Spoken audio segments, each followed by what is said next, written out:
Halo, assalamualaikum warahmatullahi wabarakatuh. Selamat datang di Unit TV. Kali ini kita bahas tentang sebuah wireless yang sangat diminati saat ini dan banyak yang dicari. Anda bisa mencari di searching di browser bahwa tenda F3 ini banyak pencarian di sana. Ada apa dengan tenda F3? Ada banyak fitur yang perlu dibahas pada kali ini. Di antaranya adalah sebagai router, sebagai repeater, sebagai access point. Jadi 3 fungsi sekalian dalam satu router ini. Wireless router tenda F3 ini juga bisa digunakan sebagai bandwidth control. Ada fitur bandwidth control yang sangat bermanfaat. Kemudian yang kedua adalah parental control yang sangat dicari. Nah, kedua hal ini berfungsi untuk usaha WiFi tanpa router buat mikrotik dan juga tanpa access point. Jadi dengan memiliki misalkan sumber internet IndoHome, sumber internet 3G dan 4G, GSM, Anda bisa langsung memasukkan di tenda F3. Jika router IndoHome Anda tidak ada fitur bandwidth controlnya, Anda bisa menggunakan tenda F3 ini untuk mengontrol bandwidth Anda dan parental control. Video sebelumnya sudah banyak menjelaskan tentang parental control ini. Oke. Di tenda F3 ini ada sebuah colokan WAN dan ada 3 buah colokan Ethernet LAN. Kemudian ada di sini adalah tempat colokan power untuk menghidupkan tenda F3. Tenda F3 juga ini adalah sedikit topologi tentang tenda F3 yang bisa dipakai. Jika Anda menggunakan sumber internet setelah masuk ke tenda F3, Anda bisa menggunakan LAN ini langsung masuk ke komputer maupun ke jaringan access point yang lainnya. Oke, di sini juga bisa lewat mikrotik. Ada 3 LAN ini, kemudian sumber internetnya lewat WAN. Oke. Itu yang paling penting, sumber internetnya masuk lewat WAN dan mensuplai internet baru lewat LAN. Ini adalah colokan adaptornya. Yang paling penting untuk diketahui dalam sebuah jaringan menggunakan tenda F3 ini, harganya sangat murah, 158.000. Anda sudah bisa mendapatkan repeater, sebuah repeater, atau menggunakan sebagai access point dengan harga Rp158.000. Mungkin dengan transport atau ekspedisi ke tempat Anda sekitar Rp200.000. Ya, ini juga Rp155.000, tertinggi mungkin sekitar Rp195.000.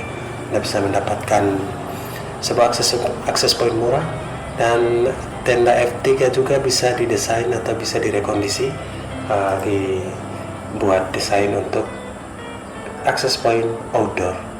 Jadi fungsi akses point yang tadinya indoor dengan menggunakan box access point yang kosong ini banyak di marketplace. Anda bisa membelikan secara online. Anda mendesain kembali untuk melepas bagian elektronik di dalamnya, menempatkan, dan di sini adalah power adaptor listriknya untuk nyambung ke listrik bagian di bawahnya. Jadi dengan kabel LAN dan kabel suplai listrik, Anda bisa menaikkan tenda F3 ini ke atas menjadi access point outdoor dalam lindungan box access point yang banyak dijual di toko online maupun di marketplace. Itu yang paling penting sahabat Unit TV, informasi tentang tenda F3 yang sangat bermanfaat dengan fungsi-fungsi yang multifungsi. Fiturnya juga lumayan membantu untuk pengusaha WiFi di daerah-daerah terpencil dengan harga terjangkau. Untuk menu pada dashboardnya, bandwidthnya, parental controlnya, kita bisa lihat pada menu dashboard di tenda F3 ini. Kita akan simak pada video menu dashboard tenda F3.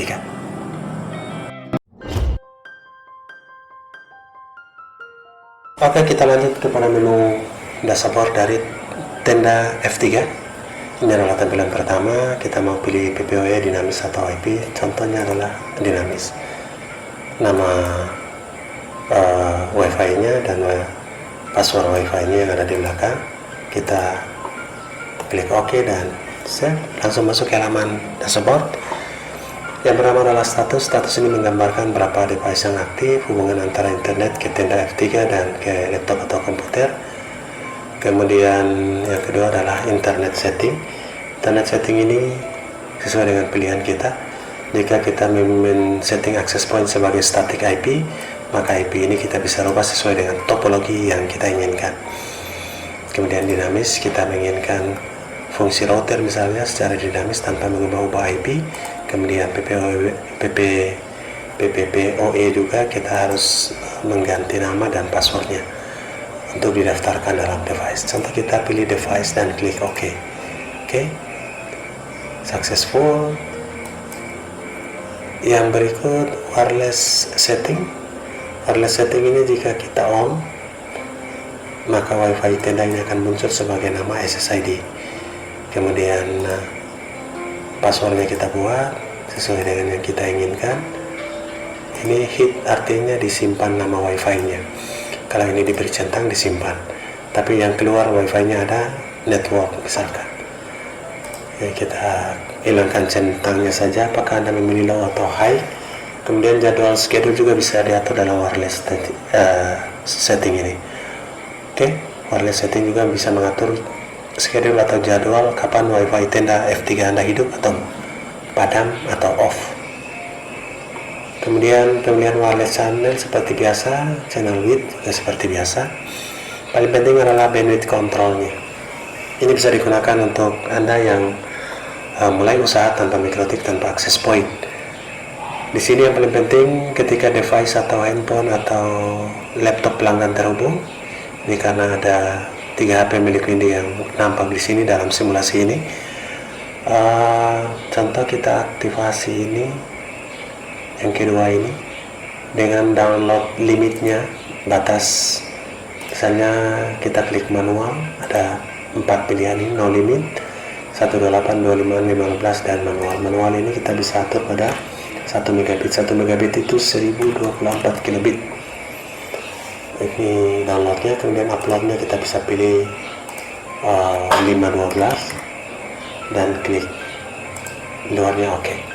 Ini yang dibatasi saja, yang ini yang dibatasi limitnya. Jadi semua pelanggan punya handphone akan nampak terseleksi di sini, sehingga kita bisa klik OK. Dan ada juga handphone yang nyasar yang kita mau remove. Ini adalah terblok, itu nampak di sini dan kita klik OK. Oke, kemudian yang berikut adalah menu wireless repeating. Jika Anda mau men-setting tenda F3 Anda sebagai access point, maka disinilah tempatnya, AP mode.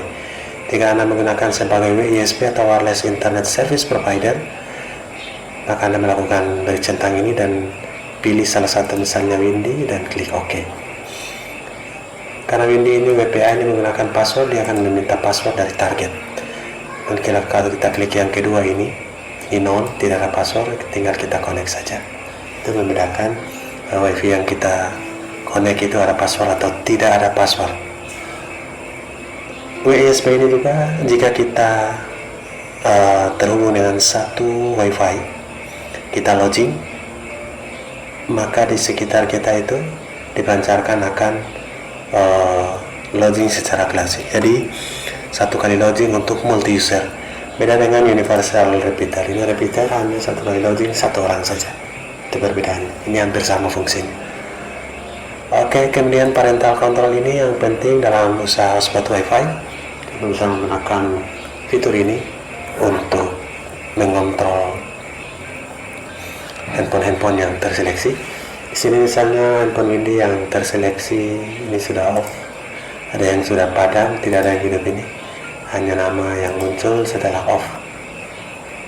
Misalkan kita punya handphone ini Windy yang kita beri centang, kemudian Windy yang kita hidupkan ini, dia hanya bisa aktif di jam 7 sampai jam 8, 1 jam di semua hari misalkan. Oke, jadi Windy atau di hotspot WiFi Anda, di usaha Anda, ada pelanggan datang namanya Windy. Ketika dia connect, namanya muncul di sini. Anda hidupkan untuk limit atau pembatasan kontrolnya. Kemudian Anda beri waktu di sini jam 9, misalnya dia datang sampai jam 12. Berarti ada 10, 11, 12, 3 jam. 3 jam ini Anda hidupkan. Kemudian dia datang di hari Senin, Monday. Kemudian website yang diakses dan yang tidak boleh diakses. Forbidden ini adalah yang dilarang untuk Windy mengakses, misalnya youtube.com. Ini yang dilarang, kita klik add. Jadi nama Windy, dia hanya mengakses di hari Senin jam 9 sampai jam 12. Website yang tidak boleh diakses adalah youtube.com, dan website yang boleh diakses misalnya kita hapus, misalnya website yang diizinkan, only permit, itu google.com. Ini klik add dan klik OK. Itu yang paling penting untuk dua settingan tentang bandwidth control dan parental control. Dua mode ini, dua fitur ini yang paling penting dalam membuka usaha Wi-Fi tanpa mikrotik, tanpa akses point. Anda hanya menggunakan tenda F3 sebagai router sekaligus pemancarnya, dan Anda mengontrol lewat bandwidth control tadi, lewat download limit dan upload limit. Kemudian Anda kontrol jamnya di sini, jam dan harinya di sini. Kemudian website apa yang bisa diakses dan yang tidak bisa diakses. Yang diizinkan adalah forbid, dan yang tidak diizinkan, yang harus forbid ini dilarang, dan yang permit ini adalah diizinkan. Oke. Itu yang paling penting. Kemudian menu advance ini menu tambahan saja. Anda perlu melakukan setting dan untuk status IP, dan administrator ini untuk Anda merubah user dan password Anda ketika Anda masuk untuk administrator. Jadi administrator user dan password harus diingat sehingga setiap kali Anda merubah, karena pelanggan Anda menggunakan user dan pelanggan Anda menggunakan password Wi-Fi. Dari setiap selesai pelanggan harus dirubah dan dikontrol untuk tiap harinya. Itu adalah kelemahan tanpa mikrotik. Kita harus rajin mengontrol dan dashboard dan password yang kita jual. Terima kasih, semoga bermanfaat. Manfaatkan bandwidth limit, bandwidth control dan parental control dalam melimit penggunaan user Wi-Fi Anda untuk usaha hotspot Wi-Fi Anda. Sukses untuk Anda dan kita semua. Amin. Assalamualaikum warahmatullahi wabarakatuh.